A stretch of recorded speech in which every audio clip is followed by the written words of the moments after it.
And we're live. Hello, my name is Shelley Stokes, and I am the producer for Wicked Window Productions, and specifically Wickedtober. And this is our quick Q&A for the Wickedtober event. So I will start off with introducing our directors and writers. I'll first start off with Monique.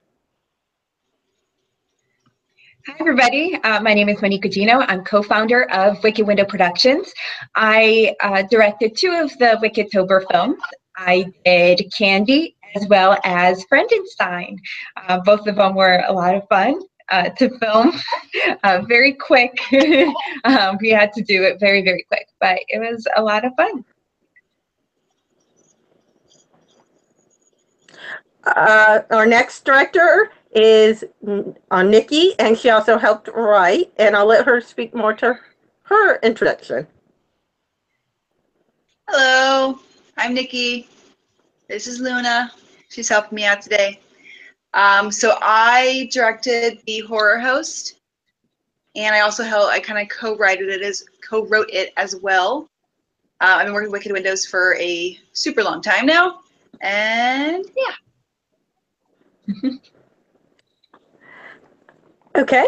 Our next member of our crew, or cast crew, I guess it's all crew this time, is Seth, and I'll let him speak to what he was involved with for Wickedtober. Oh no, Seth, we can't hear you. Seth, yeah, we're having a little audio difficulty, but Seth is working on that until he comes back. We were hearing him the whole time. Well, until Seth. Okay. Well. While we wait for Seth, I'll just go ahead and let you know who all the directors and writers are for all Wickedtober. First, other than Monique and Nikki, Nikki did Fire and Brimstone, which is the creature feature host, and Monique, as she said, did Candy and Frankenstein. Yes. Kira directed The Itch, which Seth wrote, which she'll speak about when we get the audio situated. And Mike did The Treat, which when he joins, he can speak to as well. He's also having technical difficulties. So, Monique, can you just check if Seth is having any better luck before we move on to some of our Q&A? No, it does not look like. he'll okay. Speak up whenever it's working. Okay. So Seth, when it starts working, just start speaking and we'll go to you. In the meantime, we'll go ahead, and what I'll do first is just tell a little about where the idea of Wickedtober came from. So originally the concept was last year we started the hashtag of Wickedtober, and what that meant was something that was Wicked Window related and horror related for Halloween. So Wickedtober, October. So last year what we did is we showed a bunch of our short films that are very drama specific but scary, and we decided that was a good vibe. But this year we wanted not to repeat the same films that we did last year. So what we did is decide to get together and make a unique film for each week, as well as a special Halloween specific item. And that kind of built the Wickedtober film for this year. And it became more than just short films. We made it as a wraparound as well.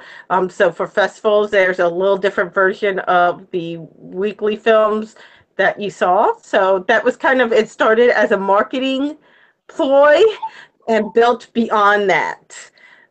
So with that said, let's start with some questions, and we'll start with Nikki first, because as she's petting her kitty. First thing, what we'll start with Nikki is, wait, did Seth come back? Or no? No. Okay. So for Nikki, wait, yes. we know. I think we actually hear him. Huh? Can you hear me? Seth? Yes. Yes. All right.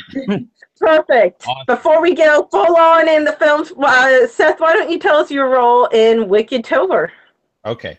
So my name is Seth. I wrote The Itch. I also worked as script supervisor on Candy, Frenenstein, and a little bit with Horror Host. Yeah. Yep. That's what I did. Yes. I do whatever they need me to do. And just for anyone wondering, oh, I'm sorry, Seth, finish. I was just going to say I do whatever you guys need me to do. Which usually involves a lot. Yep. Yes, Seth helps out a lot. And just for anyone who notices on this call, whenever we say the horror host, that's Fire and Brimstone. The name kind of came a bit later, so we all thought of either horror host or creature feature. So with that said, we'll segue straight to Nikki first. And so tell us, one of the characters in Fire and Brimstone is a raven puppet. So the name is Heinzman. Where did that come from? So that actually comes for it's a tribute to Night of the Living Dead. The original zombie that you see, the one in the graveyard, he's played by actor Bill Heinzman. It's the first zombie you see. He kind of introduces you to the movie. So we thought it would be appropriate to name our co-host, our co-birdie host, after him. That's actually an awesome fact, and I know one of the co-writers as well. I know you and Ryan wrote it, but I know one of the other co-hosts was Will, and him and I have both seen, or before he passed, Bill Heinzman at convention, so it was a nice little tribute. So that was very sweet of you guys to do, but he definitely has a different personality than Bill in person, I believe. I'm sure. So we'll go on for the next part to Monique next. So tell us a little bit about regarding Frankenstein. I know there was a conversation about a possible alternate ending. Can you tell us a little bit about that? Sure. So the original story was that at the end, after she lost her finger, the little vampire boy, well, all the little girls would run off, and the little boy would just pick up her finger and give it to the main character. Mm-hmm. And so everybody was just like, oh, that's really cute. And I was like, okay, there's something that's bothering me about just, oh, that was cute. And so I tried to come up with other ideas. And then we ended up going all the way to the opposite side of it, where at the end, after all the little girls started running away, the little vampire kind of encourages her, and they go killing all of the little girls. I was like, I don't know about that. That sounds like a terrible message about if somebody is scared of you or bullying you, just go kill everybody, and that'll solve everything. So I was like, maybe that's not the right ending. So then I talked it over with some more people, and I was like, okay, this is the ending. That's the one that we came up with, where the death of Doris wasn't necessarily 100% her fault. So it kind of keeps her hands clean in a way, pun intended. But yeah, so that's, some of the things that you got to think about whenever you're coming up with an ending to your story. It has to be something that's appropriate for the character, not just trying to shock people. But if you can do both, then it's fantastic. Well, that's actually pretty interesting. So that kind of, I know you had, when we were discussing, you actually had 3 possible endings, and that was one. The one we had was the final one that is screened, and then the third one was kind of a in between of the both. So it's nice to see how you pulled off what you did based on that. Seth, with that said, we'll segue to you and the Itch. I know you wrote it, so why don't you tell us a little bit of the inspiration for the Itch? it was mainly because I was studying different storytelling techniques, and there was one I saw that I really wanted to try. And it's basically where you write a scene to where it builds in intensity to a single point. I thought, what better way to do that than to have a guy who has an alien coming outside of him or about to pop out of him. I thought that was really cool. So gave me a chance to kind of use what I've been studying and also be entertaining at the same time.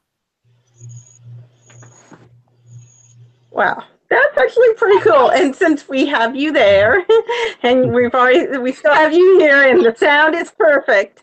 All right.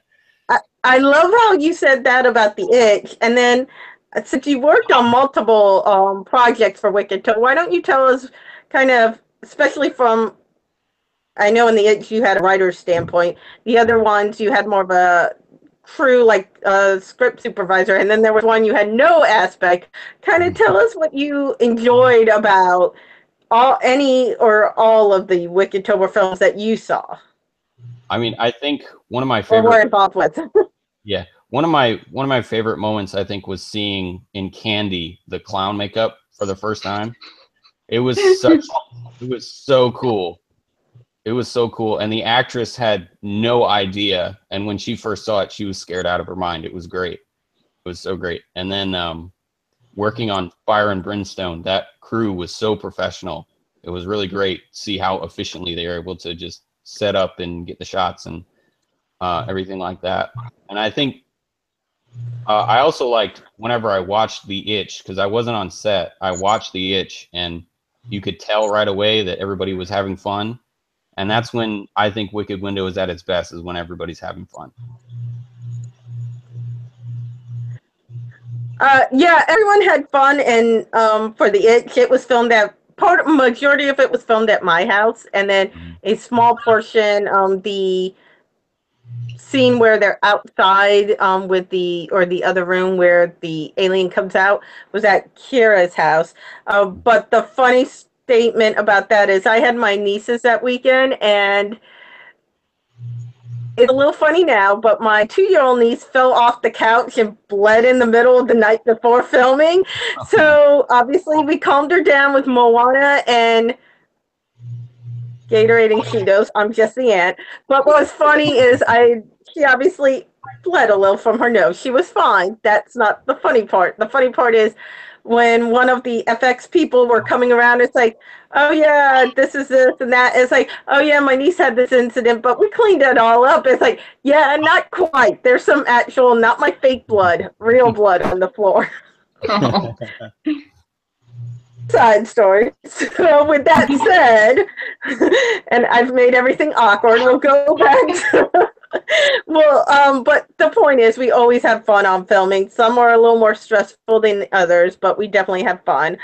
Monique, what we'll go ahead is, now that Seth actually talked about the clown design, why don't you tell us a little bit more how you worked with the makeup and the costume for the design of Giggles?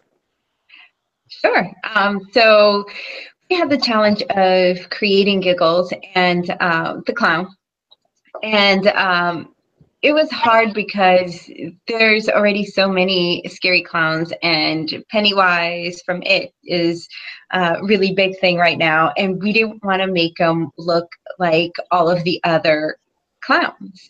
So I was trying to figure out what kind of spin I could do for his character. And so one of the things that we were discussing is about the costume person and the makeup people. They're like, so what is his story? Where did he come from? And I was saying that he's a Halloween demon, and he's just kind of trapped or disguised in this little clown doll, and he just kind of bust open. And so we came up with a design of like the crack in the middle of the face, for like you can see part of the actual demon inside as his clown exterior cracks and breaks.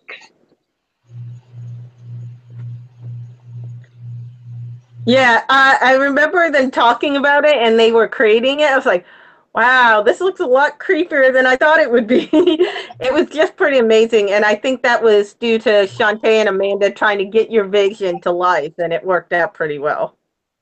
Yeah, and like Seth said, it was hysterical. I think we all just stopped production for about 30 minutes, just all taking pictures of him and taking pictures with him. And we have this great video of the main actress reacting, her honest reaction to the first time that she saw Giggles, and it's just fabulous. So we'll definitely be sharing that soon. Nikki, I know this was kind of one of the things I thought about, and since you actually created Bryn, I'm going to do a segue to that. I know Monique and I tasked you, hey, create this retro horror host, but bring it your opinion on it, something that could represent Wicked Window Productions, and tell us a little bit about the process of creating Bryn, or Fire and Brimstone host. So when you guys first came to me with creating a horror host, I knew I wanted to do a female. I knew that right off the bat. But looking at a lot of the horror hosts that have been done in the past that were female, a lot of them were, I mean, the two biggest ones that you really know of were very sexualized, and I wanted to get away from that. I wanted her to be quirky and funny and relatable, but have this feel that we haven't, at least I haven't seen in a host as of yet. So I wanted to bring that together. It took a lot of planning and then redesigning and then redefining and then more planning to finally get her right. The first kind of designs that we had for her, just like in her personality, was very different. And through a lot of collaboration between myself and Will, my other writer, we were able to come together on Bryn and her story and why she's unique and quirky in the way she is. So.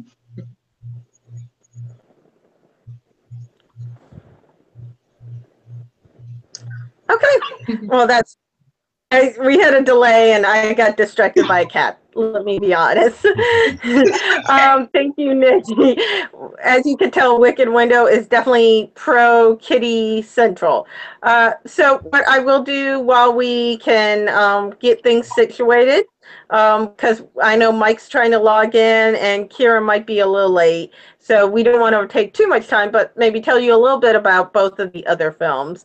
So The Itch and The Tree. So The Tree, a little funny side story is it had been raining that day. It was a little muddy and I might have slipped and jagged up all my leg all on the concrete. So basically all the injuries that happened on filming were related to me. Either I fell or I slipped and caused bloodiness. So yeah, basically either myself is the one who was causing all the blood in filming. So none of the crew or cast got injured during filming. That is a true statement from what I remember, right, Monique? Right.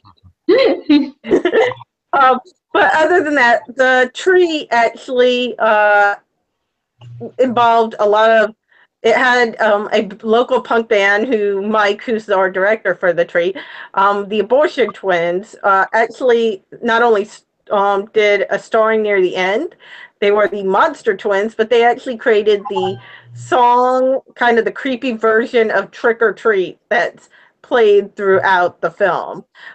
So that was kind of a little fun nod, and it was a small filming group, but everyone seemed to get along pretty well. It was a good vibe.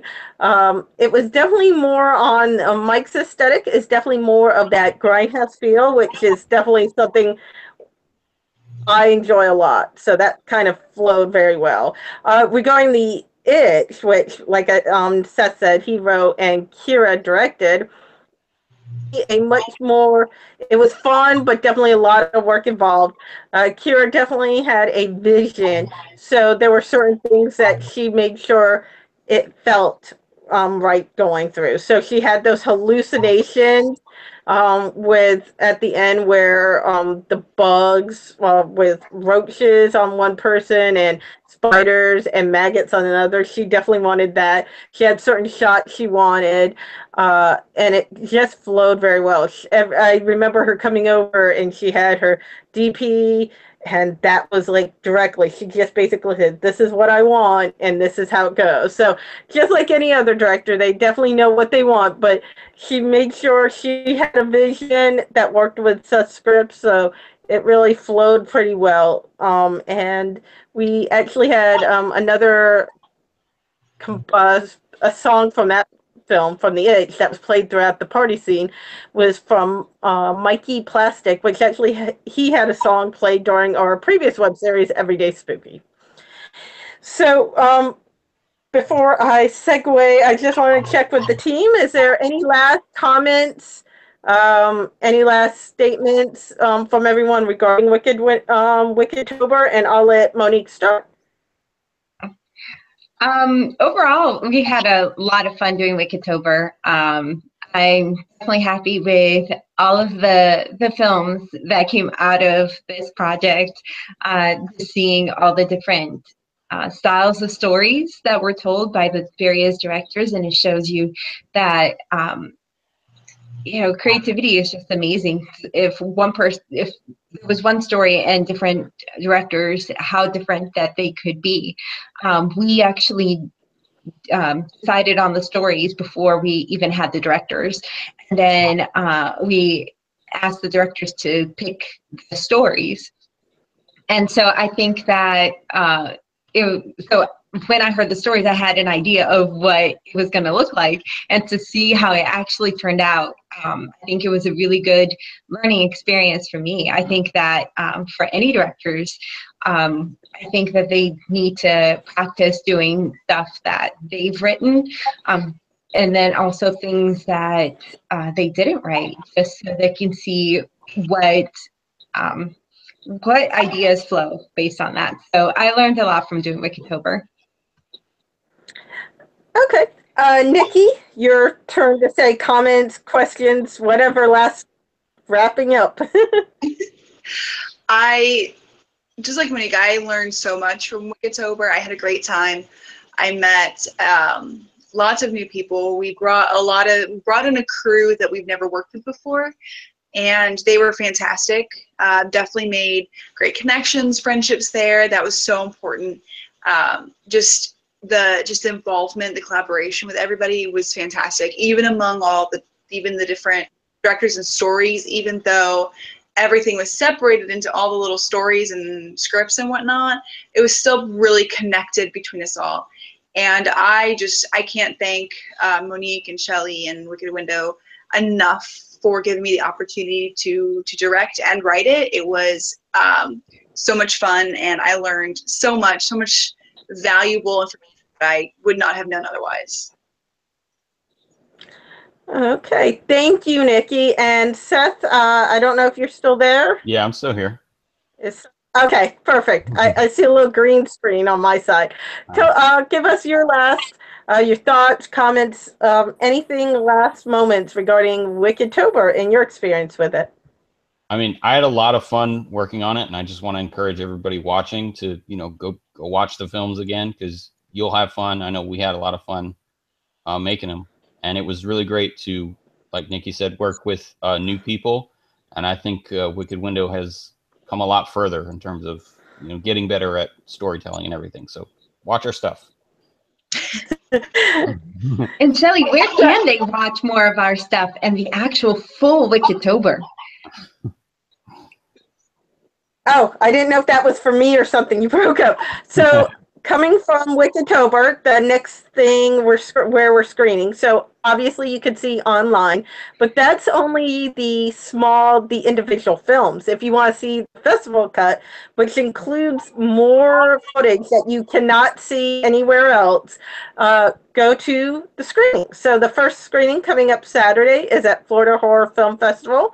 And then also on December 1st, we will be screening at Tampa Bay Underground Film Festival. So come and see what we'd spent, or at least personally me, but everyone in the team spent a month and a half just filming, and then another month finishing up for post-production. So we really spent, even though we say these little periods of time, it was probably maybe 4 months total between development and post-prod. And we really had a lot of fun. It was definitely our biggest experience with working with multiple crews, multiple directors, and it worked out very well. And come on, it's something to do. It was something fun to show for October. So we thank everyone who participated, not only from our casting crew, but for those who were watching. So come and see it live, meet us, and if not, we definitely want to talk to you in general. Thank you for showing up and watching this Q&A. Bye, everybody.